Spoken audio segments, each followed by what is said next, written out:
在疫情越来越严重的时期，主日学为了顾及大家的安全，所以我们又到了线上见面的时候咯。那在今天的一开始，就邀请大家跟着佩伦老师、雅茹传道，还有恩琪姐姐一起来唱这首《神的孩子》，来作为我们的敬拜。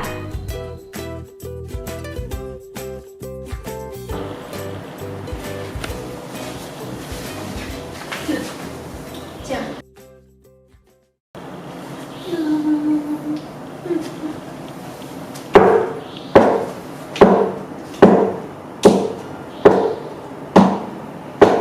神的孩子，不要沮丧，举目向上望。神在天上，不分昼夜，时时看顾你。虽遇艰难，虽有愁苦，能在他手里，他必教完，使我想效力，使你福杯满溢。不要看环境，不看自己，凡专心依靠他的，必常心动力。每个祷告神都垂听，千万别放弃，永远不要忘记，你要忠心走到底。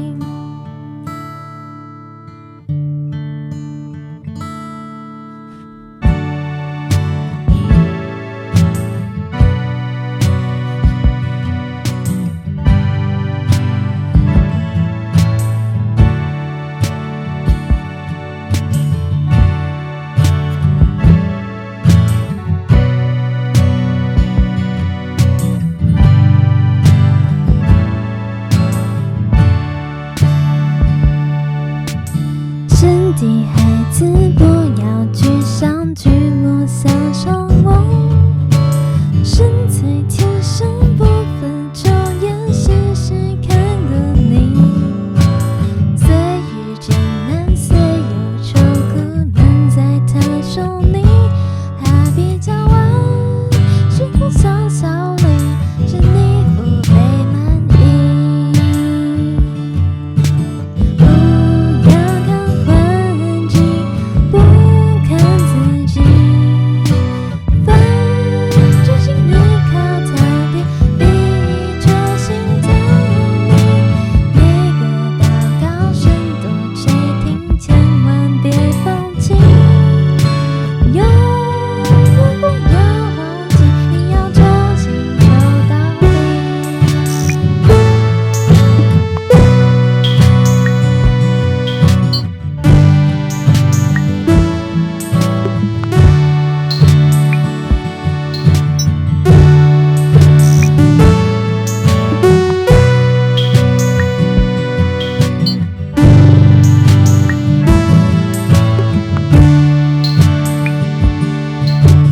不要看环境，不看自己，凡心等候他的，必注意好像天气。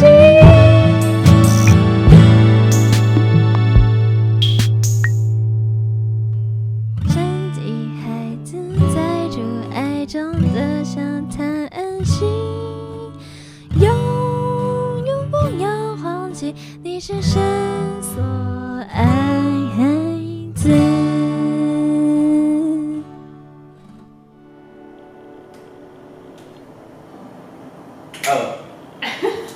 拜。拜拜。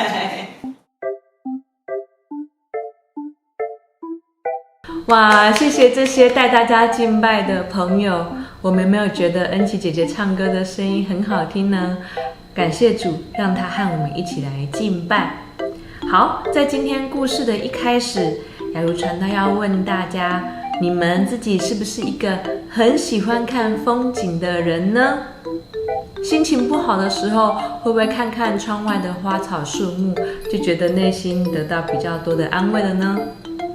今天雅茹传道就要来跟大家分享一个喜欢看风景又喜欢把风景画出来的一个伟大的画家，他的名字叫做廖继春。那事不宜迟，我们现在就来听听他的故事。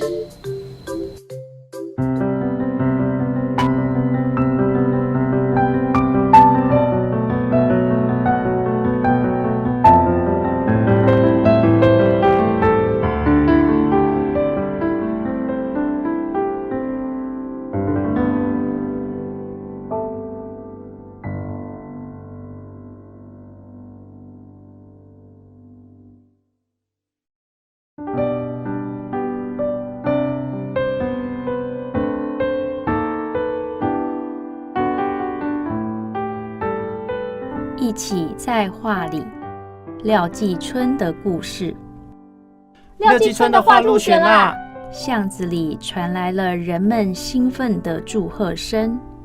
坐在角落的廖继春完全没有听到他们的声音。他手上的画笔不停地挥动，眼睛沉醉在阳光透过香蕉树洒落下来的光影上。小时候，廖继春喜欢安静地在妈妈身边，看她用各种颜色的线刺绣，缝绘出美丽多样的花鸟图案。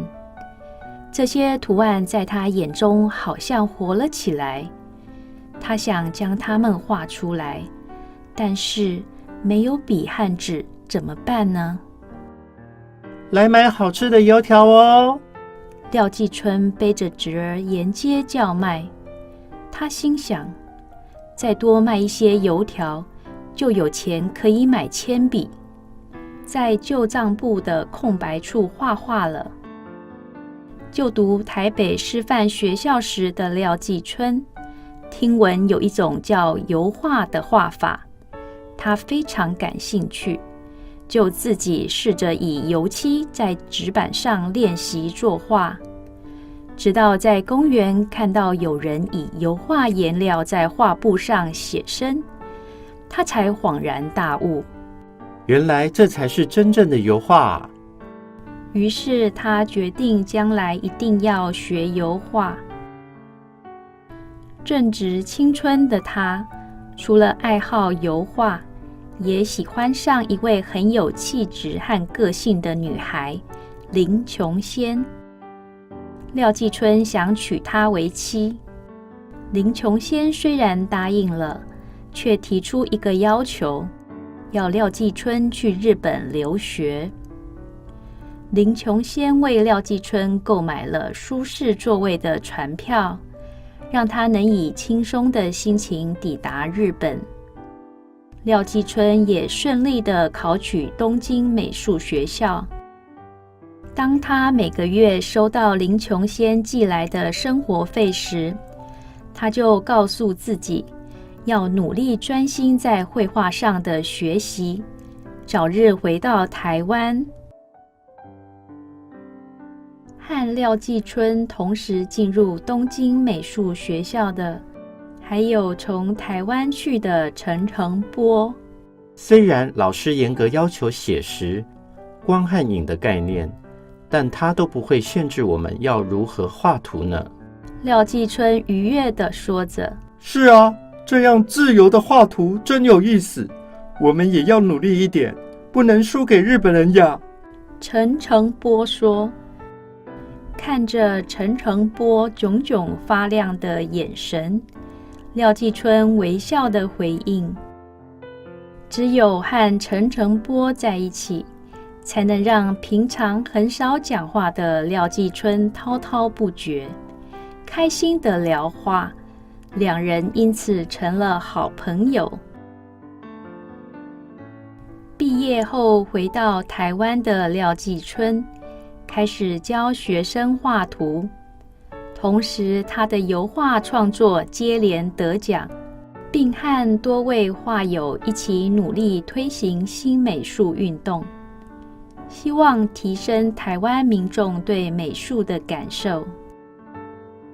有一次，他和画家梅原龙三郎一起去写生，刷刷刷，看到梅原先生以豪迈的笔触在画布上飞奔，火红的颜色似乎引燃了廖继春对奔放表现画法的热情。二战结束后，战败的日本人纷纷回国，社会混乱，常有盗贼出现，要强占日人留下的房舍。走，快点，和爸爸一起去贴字条。短暂代理校长的廖继春带着家里的男孩冲出去，将校舍一一贴上校产字条。在这样紧张纷乱的时刻，廖继春只想到要保全校产，但他们全家人却仍然选择住在狭小简陋的房子中。接着，不幸的事发生了。好朋友陈澄波在228事件中无辜遇害去世了。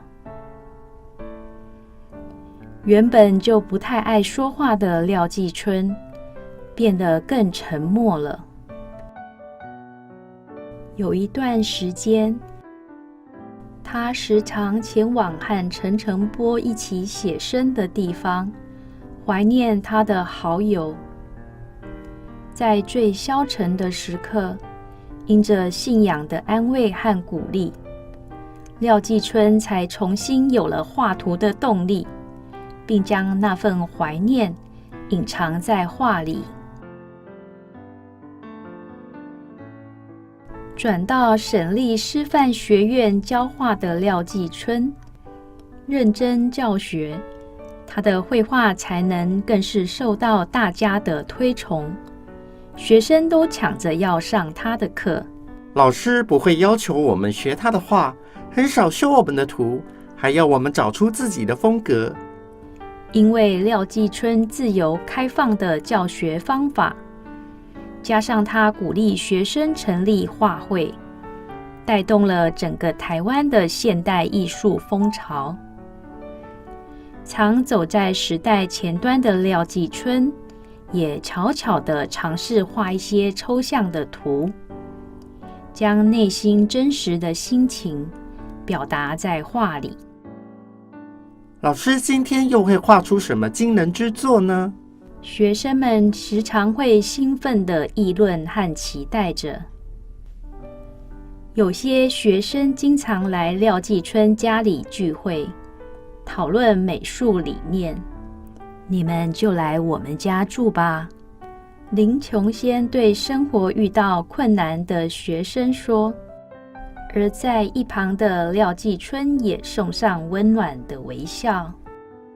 只是廖继春常画到忘了时间，也忘了站在旁边的学生需要吃饭。这样还不错。廖继春望着画布，满意的自言自语：这样不行，画这样的图别人看不懂。林琼仙站在后面说话了。廖继春望着他，微微一笑，然后画着看起来像又不太像的图，还将林琼仙的关心含蓄地添加在他的画里。廖继春曾经到国外参观美术馆，大大地开阔了他的视野。回到台湾后所创作的图，轮廓更加自由，色彩更是大胆鲜艳。他对绘画有了更深的体会。我觉得画的像与不像并不重要了，重要的是内容，并让人能感受到美，有着像礼拜天宁静祥和的气氛。常常描绘家人和家中景色的廖继春，在晚年创作了一幅图，画面中各种鸟兽昆虫在夜里的森林中歇息，充满了祥和的气氛。数数看，画里有多少只动物和昆虫呢？孩子，在爸爸的画里，爸爸永远都是跟你们在一起的。廖继春说。就这样，廖继春的画一直温暖守护着他的孩子，也引领跟着他一起热爱艺术的人们。我不善于说话，我用画来说我的话。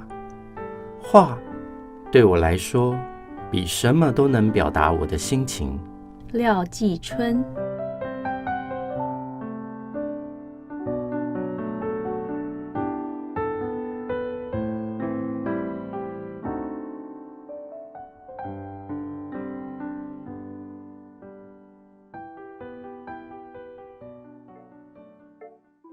各位同学，听完刚刚的故事，不知道大家对哪一个部分印象最深刻呢？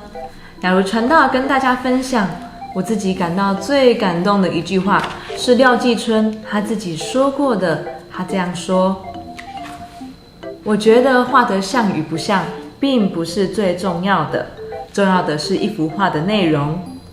这幅画要让人能够感受得到美，这个美是像礼拜天一样，有着宁静祥和的氛围。哇，听到这句话，我觉得好感动哦。因为我们从廖继春的故事里面，我们知道他是一个经历过很痛苦的事情的人，就是他最好的一个朋友陈澄波，竟然在228事件的时候，被那个时候的政府不明不白的枪决了。所以这件事情让原本就不多话的廖继春变得更加的不知道怎么表达。但好在从故事书里面，可能他的亲朋好友的观察中，我们也了解到廖继春他因为信靠耶稣基督，在这段时间有信仰的力量陪伴他走过这段最痛苦的时期。我们如果来看他的一些画作，比方说《百合花》这幅画作，是在他的朋友遇难的那个时期之后画的。在这个画里面，我们可以看到画面中百合花虽然在黑暗的花瓶里面，但是花却开得那么的活泼纯洁，又让人闻得到香气，让人体会得到生命短短的百合花也是上帝给人很大的平安安慰。还有另外一幅画叫做鲤鱼，这个鲤鱼也是在他的朋友过世后所画的一幅画。我们看到水中虽然有柳树的阴影，好像有黑暗混浊，然而湖面的光，自由游动的鲤鱼，还有左下角有一朵要绽放的荷花，是不是也表示着生命渐渐的恢复平稳，又充满韧性，要重新来生长了呢？这一切画作里面的美好或意涵，我想就交给大家各自解读欣赏。各位同学，从廖继春的故事，我们看到它说明了一种宁静祥和的力量，这是礼拜天的力量，是一种美，是上帝给廖继春在苦难中的安慰。这份安慰与美丽，在我们看着他的画的时候，也常常能够感受出来。在诗篇62篇，大卫王也曾经这样说过：我的心默默无声，专等候神，我的救恩是从他而来，唯独他是我的磐石，我的拯救，他是我的高台，我必不致动摇。不论是廖继春，或是像圣经里面我们常听到的大卫王，我们都看到了他们生命中有很多痛苦的时刻。然而这些痛苦的人，我们也从他们写的诗或是他们画的画里面，都看到了上帝用那宁静祥和的力量扶持他们，帮助他们。所以借着这些故事还有信仰的前辈，我们是不是也更看到这些画作还有诗句背后那伟大的力量是如何扶持每一个软弱的人了呢？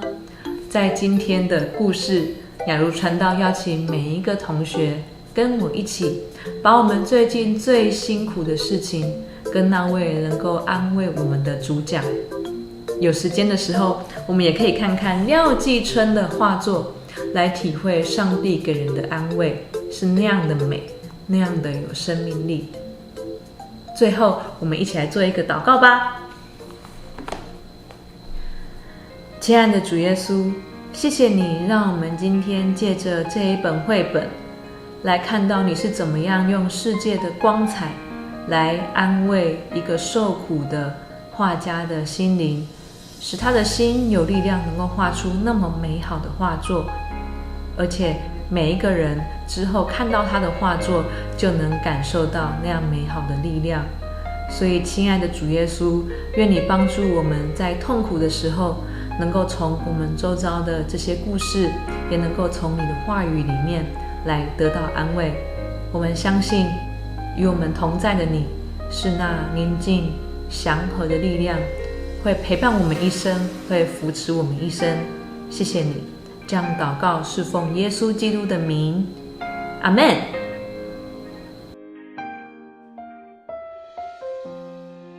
这个时候要请我们大家一起来奉献，感谢上帝，他在我们周遭放下那么多的美好还有安慰，陪伴我们走过最辛苦的时刻。我属于你，你是我永远的福分，只想日夜在你殿中献上敬拜，定睛在你的柔美，世上一切变难淡，除你以外，我还能有谁？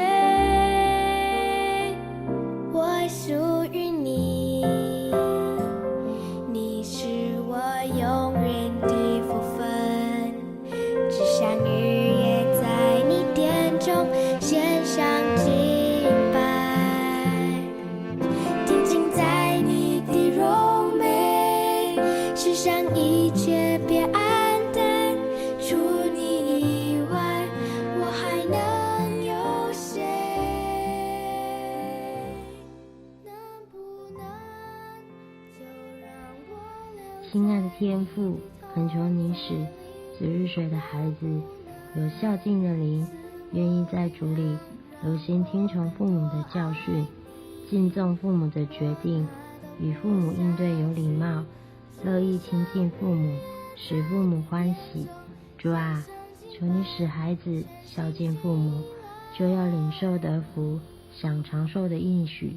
奉耶稣基督的名祷告，阿们。